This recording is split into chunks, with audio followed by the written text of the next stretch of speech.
Hello everyone, this is Dr. Aditi and welcome to today's episode, which is all about bone formation. We're going to look at how your bones are built and maintained throughout your life, from the very beginning, the first framework in the embryo, to the complex process of bone remodeling that happens throughout our life. So I'm going to use a ton of analogies and visuals to help you understand this somewhat complex process, but it's actually easier than you think. And of course, at the end, we always end with a mind map to show you how it all sort of fits in and works together. So let's jump in. So did you know that before your bones form, your skeleton is more like a jelly mold or like a cup of jello, very gelatinous consistency, wobbly.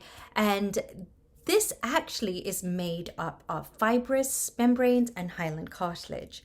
And it's around these 6th and 7th week of embryonic life that things start changing a little bit. Ossification sort of begins. Now, for skeletal development, the most important template is going to be cartilage. And during fetal development, a framework is laid down with cartilage that determines where bones will form. Now, this framework, because it's made of pre-cartilage material, is going to be semi-solid matrix, and it's actually produced by something called chondroblasts. Now, chondroblasts are what secrete this gel, and that consists of hyaluronic acid, chondroitin sulfate, collagen fibers, and water.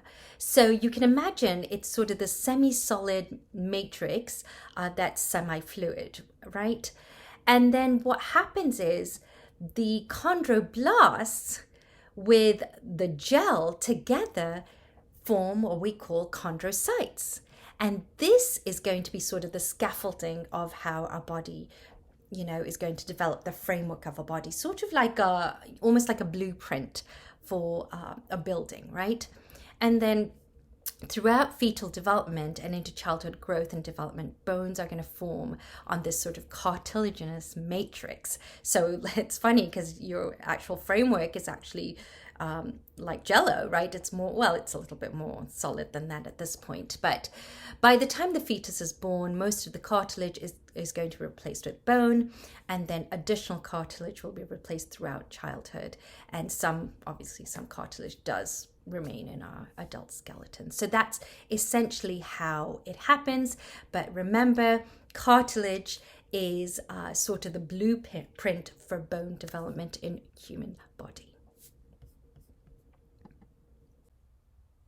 Before we move on into the real meat of the topic here, I wanted to ask you a question. Why do you think damaged cartilage does not repair itself as fast as most other tissues do in the body? What do you think? Like, most other tissues are quite rapid and efficient in sort of repairing themselves, right? But cartilage just does not do that. Why could that possibly be? Well, I'm going to give you the answer, but I want you to ponder it for a moment. What could be the reason? Well, the answer is it's because it's avascular. That means it has no blood vessels supplying nutrients or removing those metabolic wastes. All those functions are actually carried on by diffusion through the bone matrix, and cartilage itself has no vascularization. That is why when cartilage is damaged, it can't repair itself because it has no sort of framework to do it, right? Then compared to other tissues. So there you have it. Just wanted to get that out of the way before we jump into the meat of things. All right. Now, there are two osteogenic pathways that we're going to uncover in bone formation. And I do want you to understand that the bone that's formed is the same, regardless of the pathway produces it. So I want you to think of it like two construction teams. One, and they're both building the same house, mind you, so the same bone, but they're using different methods to do it, okay? So we've got two. One is called intramembranous ossification, and the other one is endochondral ossification. Now, this table gives you a little insight into some general aspects of it, the type of tissues, bone, the speed. You can see it's very contrasting actually in this table, but we're going to jump into this table a little bit more in depth so we can look at each area more specifically. Let's look at intramembranous ossification first. So this, if we're sticking with the whole building a house analogy, this is like you're building a house from scratch in an open field where there's nothing, right? And the type of tissue involved here is actually called mesenchymal tissue or cells, and these are actually from connective tissue. And they gather together, and what they do, they transform into bone building cells. And what are bone building cells called? I hope you remember. If you haven't watched my previous episode all about bone cells, do watch it, because bone building cells are going to be your osteoblasts. Remember, blast for building. Now, the types of bones formed are going to be flat bones, like your skull and the clavicle, right? That's what's going to happen. Now, so basically, like your skull and clavicle are directly formed from sheets of connective tissue. And we know at birth that the skull and clavicles are not fully ossified, right? There's a bit moldable, a bit wonky, so they can sort of get a little deformed so they can pass through the birth canal. That's the whole point of it all, right? The human body doesn't do anything without a point. There's always a reason for everything. So this type of bone ossification allows the skull and shoulders to deform a little bit so they can pass through the birth canal. Now, intramembranous ossification begins in utero during fetal development, and it continues on into adolescence. The osteoblasts eventually produce osteoid, and that is what later hardens into bone. Okay, so the processing speed, it's a fast process. It happens very rapidly. There's no cartilage involved. Bone forms directly from mesenchymal cells or connective tissue. And as you remember, it's avascular. There are no blood vessels. These actually form later once bone starts forming. And the key step to remember here is that bone forms directly from connective tissue. All right.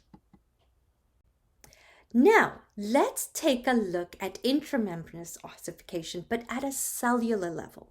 So the first thing that's going to happen is mesenchymal cells, some of them will differentiate into capillaries, but others will form these clusters and eventually become osteogenic cells and then osteoblasts, right? And what happens is they form these clusters and become osteoblasts, which appear in something called an ossification center. So the circular center you see here. Now, osteoblasts secrete something once they get in the center, and that's going to be called osteoid. So mesenchymal cells get in a little cluster, they create an ossification center and become osteogenic cells, and then they become osteoblasts.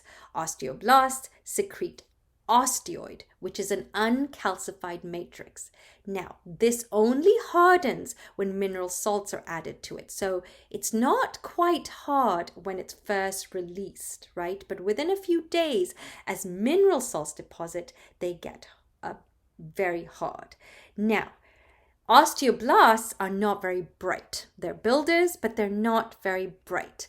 What they end up doing is they release this mineral or this uncalcified matrix, osteoid, and then that hardens and then they get stuck. That's what happens. They get trapped. And once they get trapped, osteoblasts become osteocytes. That's what happens, right?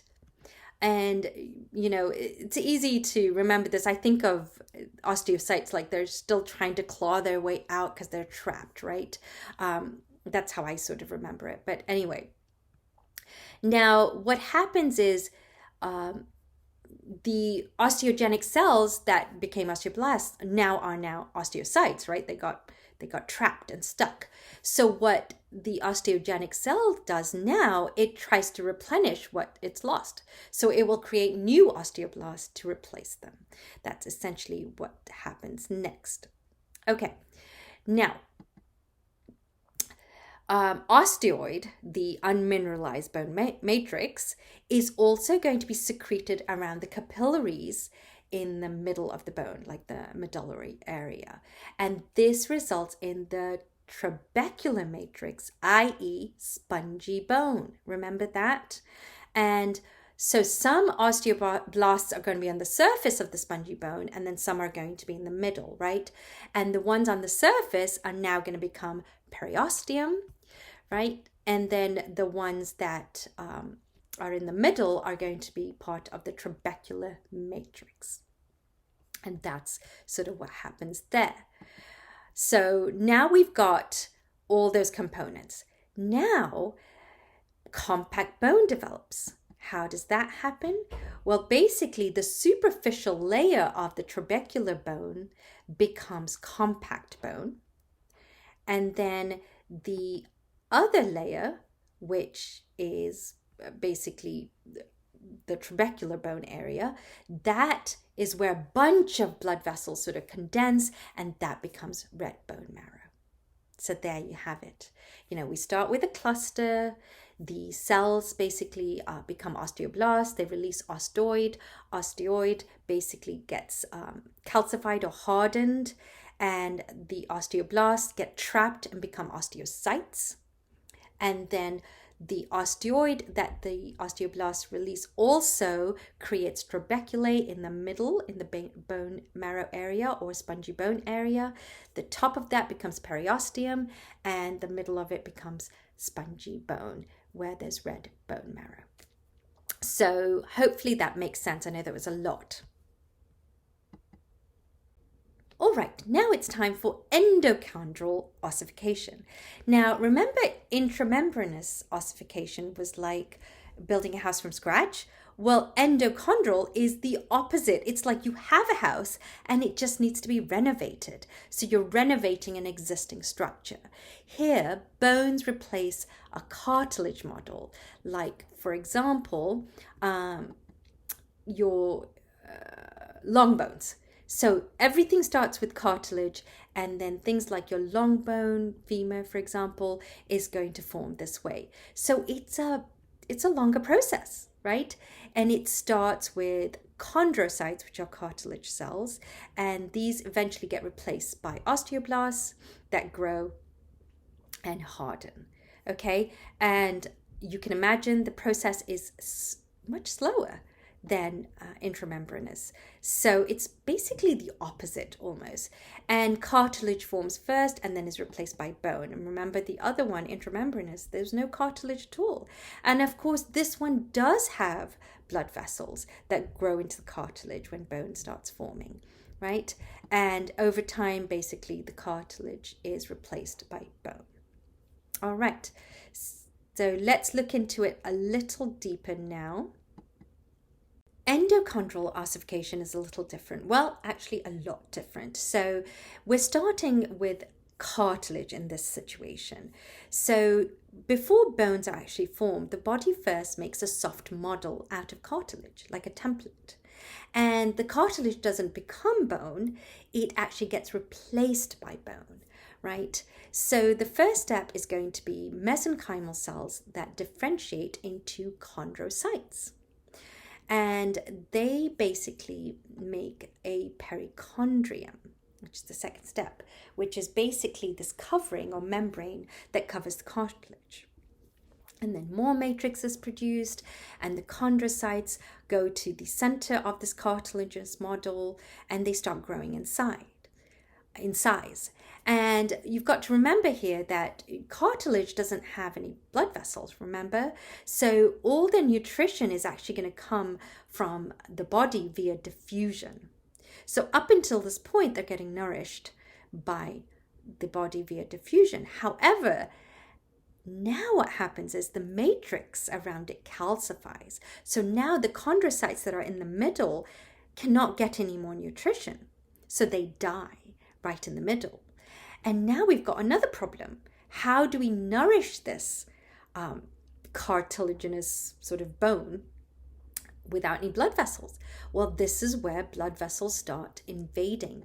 They sort of save the day. They start penetrating and invading these empty spaces and cavities.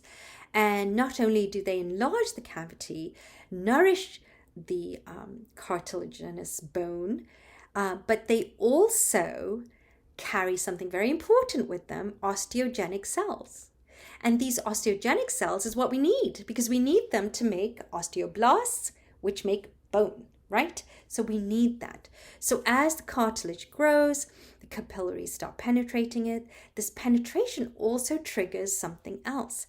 It transforms the perichondrium. Remember that membrane around the entire cartilage? It transforms it into periosteum, which is more of a bone-producing membrane.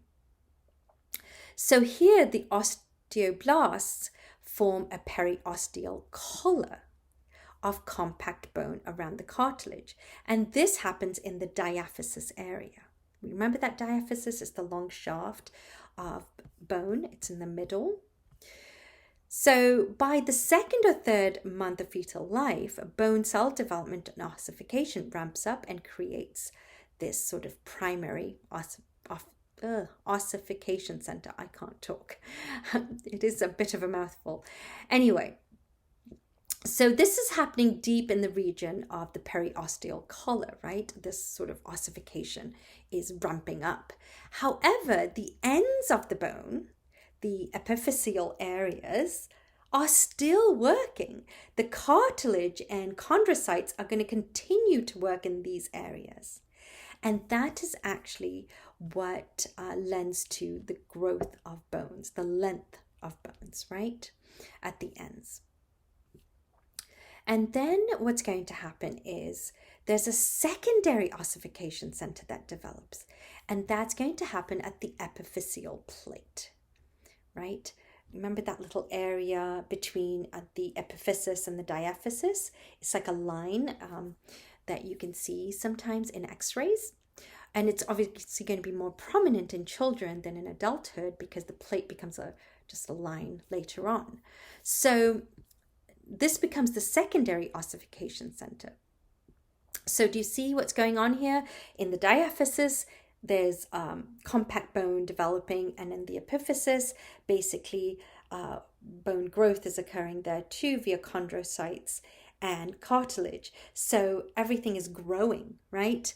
And the epiphyseal plate continues to grow even after the baby is born. So basically, by the time the fetal skeleton is fully formed, cartilage essentially only remains and the joint surface, right? It's going to be in the articular part where it articulates with another bone, and it's also going to be in that diaphysis or epiphysis area, i.e. the epiphyseal line or plate. And this is where longitudinal growth of bones is going to continue to occur, right?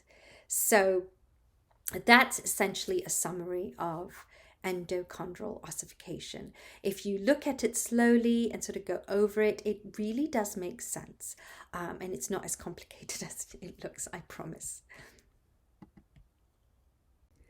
One more slide on endochondral ossification.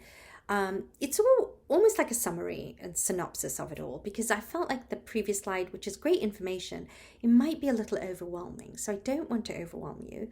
I wanted to sort of condense it for you real quick. So endochondral ossification happens during fetal development, and the process involves matrix mineralization, death of chondrocytes, invasion of blood cells from the periosteum, and then seeding with osteogenic cells that become osteoblasts. Now, it happens during fetal development, but the same sequence of events happens after birth, except it happens in the epiphyseal regions of the bone, right? And again, these are going to be your secondary ossification centers. So they continue working, and that's why our bones grow and grow until adolescence. So basically, the epiphyseal plate is the layer of hyaline cartilage where ossification occurs in immature bones. And cartilage is going to be formed on the epiphyseal side, but on the diaphyseal side at the same time, cartilage is being ossified. So that's sort of what's going on throughout our life for the most part. Okay, let's take a closer look at the cellular process of how bones grow. So we know they grow at the epiphyseal plate, right? But at that plate, there are actually 4 zones of cells and their activity is very different. So let's take a peek here. So the first zone, number 1, is the reserve zone. And you can see that it's the closest to the green line that I have drawn, which is the epiphyseal plate. And that's going to contain small chondrocytes, but it's going to contain a lot of matrix. There's no role of these chondrocytes at all. Basically, they are just there to secure the epiphyseal plate to the osseous tissue of the epiphysis. The second one is the proliferative zone, and this is going to be the most active, as you can imagine, as the name implies, right? This is the next layer, and this has a stack of cells, as you can see, and it has a job of making new chondrocytes. And now these are going to be a little bit larger, and they're going to be stacked, as I said. And basically, a lot of mitosis is occurring here because they're replacing the cells that die in the middle of the diaphysis. Remember the chondrocytes that died in there because they didn't get nutrition? Well, these cells have to replace those cells so that they can go on to make osteogenic cells and then osteoblasts, right? So this is a very active zone. It's a lot going on here of mitosis. Then we've got the next layer. These are larger and older cells. So these are responsible for maturation and hypertrophy. So the longitudinal growth of bone is going to be a result of 2 zones, specifically proliferative, where mitosis and cellular division is occurring, and the maturation of cells, which is basically where zone of maturation and hypertrophy is going. And you can guess the last zone, which is going to be closest to the diaphysis. This is the calcified matrix, the zone of calcified matrix. And I call it the connector zone. Basically, what it does, the zone of calcified matrix connects the epiphyseal plate to the diaphysis. A bone grows in length when basically the osseous tissue is added to the diaphysis. It is the zone that's closest to the diaphysis that's going to be dead because the matrix, becomes calcified. So it's sort of the RIP zone in a way. And of course, capillaries and osteoblasts from the diaphysis are going to penetrate into this zone somewhat. And it's the osteoblasts that are going to secrete bone tissue and, calcify the cartilage that's remaining. Okay, hope that makes sense. All right, one last peek at the epiphyseal plate.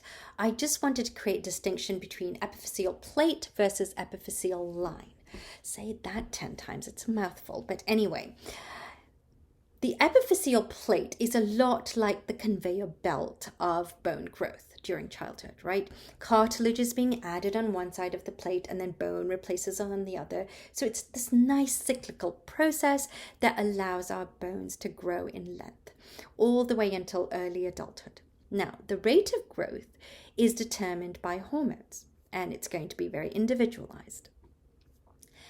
So that's that red line that you see. That's your epiphyseal plate.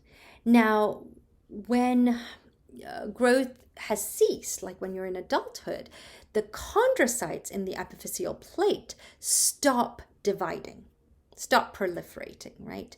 And then bone actually replaces the remaining cartilage. And that's what stops longitudinal growth. And what remains is now going to be called the epiphyseal line.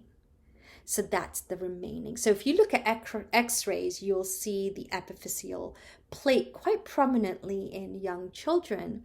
And then it's more of a line. It's very faint in adults, if visible at all. So there you have it. So we've chatted a lot about how bone grows in length, but we've not really touched on how it grows in diameter. So obviously it does that too, right? And the important thing here is that even when the bone stops growing in length, it actually can grow in diameter. So this is actually called appositional growth. And remember those osteoclasts? Well, they play a huge role here. So osteoclasts come in and chew and reabsorb old bones that are in the medullary cavity, while osteoblasts, they build new bone, right, via intramembranous ossification, and that's going to happen in the periosteum. So in the medullary cavity, osteoclasts are chewing away old bone, and then osteoblasts in the periosteum are building new bone. So that's how it grows. But it doesn't only grow the diameter of the periosteum, it also grows the diameter of the medullary cavity, right? So it increases the diameter of the diaphysis all around and the medullary cavity. Now, the process is called modeling. However, in adult life, what happens is bone undergoes what we call remodeling. This is where the reabsorption of old or damaged bone by osteoclasts, right, they're chewing away, is going to happen at the same spot where osteoblasts are building. That's why we don't grow anymore, because it's happening in the same spot. And that's called remodeling. So that's the distinction between the two. Thus far, we've talked a lot about how bone is formed in our body the correct way. Well, obviously things don't always go that way, and sometimes things go wrong. And osteogenesis imperfecta is an example of when things go wrong. This is a genetic disorder in which bones do not form properly and therefore are fragile and break easily. It's also called brittle bone. You may have heard of it. Also, I think there was a movie, I want to say it's called Shattered. I can't recall, but anyway, it was with Samuel L. Jackson. So basically in this condition, the bones do not form properly and are fragile and basically break easily. So you can imagine how awful and how difficult that is to navigate and manage, right? But essentially the genetic mutation results in the body not producing collagen, which is a hugely critical component in the bone matrix, right? As you know from this video. And the severity of the disease can be mild to severe, like most diseases. And basically, when it's severe, it results in very frequent and multiple fractures that typically are going to lead into bone deformities and result in short stature for an individual. But the bone deformities can be very, very debilitating because, you may have bowing of the legs, like the long bones, and also curvature of the spine. That's going to be very common too. Now, the curvature of the spine has another layer of secondary issues, right? Because if your spine is curved, then your lungs might be impacted and compressed. So that could be an issue too. And since collagen is such an important and integral structural protein in our body, there are other aspects like fragile skin, weakness in muscles, loose joints. This can lead to so many things like bruising, easy bruising, I guess, frequent nosebleeds, etc. Even hearing loss. I've read something about that too. So anyway, there's no cure for osteogenesis imperfecta. Treatment currently is really focused on helping the person retain as much independence and minimizing their fractures and maximizing mobility, obviously, and a meaningful, purposeful existence. But there are exercises that you can do, like swimming. I know that is something we recommend as an OT. I know I've recommended that as a great exercise, and there are lots of braces and supports that they can use to help the process. There is some research being conducted on using bisphosphonates to treat osteogenesis imperfecta. I did read an article about that, so that's something that's hopefully up and coming. But this is a very grave disease and direct related to bone formation. In summary, let's look at our mind map that sort of goes over everything we've talked about today. As you know, bone formation occurs during fetal development and after birth, and there are two formats. intramembranous ossification, which is more of a direct approach. Connective tissue becomes bone. This is going to be your flat bones. It's a fast process. And then we've got endochondral ossification, which is a longer and slower process where cartilage is replaced by bone, and this is going to be for long bones. Okay, and then we've got the processes highlighted on the bottom, and the key factors to remember here is that in intramembranous ossification, what happens is it's the osteogenic cells that become osteoblasts, and then they get trapped and become osteocytes and they die. In endochondral ossification, it is going to be the chondrocytes that eventually die because they don't get the nourishment they need. And then periosteum forms, and then osteoblasts form and form bone. So those are the distinctions there. And then in the middle, you've got the zones of cells, the cellular zones, I guess, of chondrocytes. This is going to be right under the epiphyseal plate between the epiphysis and the diaphysis. And at the very top, closest to the epiphyseal plate, you're going to have the first zone, which is a reserve zone, and that's just going to be sort of a way to anchor things together, the osseous tissue to the epiphyseal plate. And then we've got the highly active proliferative zone, which is where cell division is occurring, and then you've got maturation hypertrophy, where basically cells are growing and maturing. And then of course we've got the calcification, etc., etc. So there you have it. There is a little mind map for you to give you everything you need to know about this episode, and join me for next week's episode every Thursday.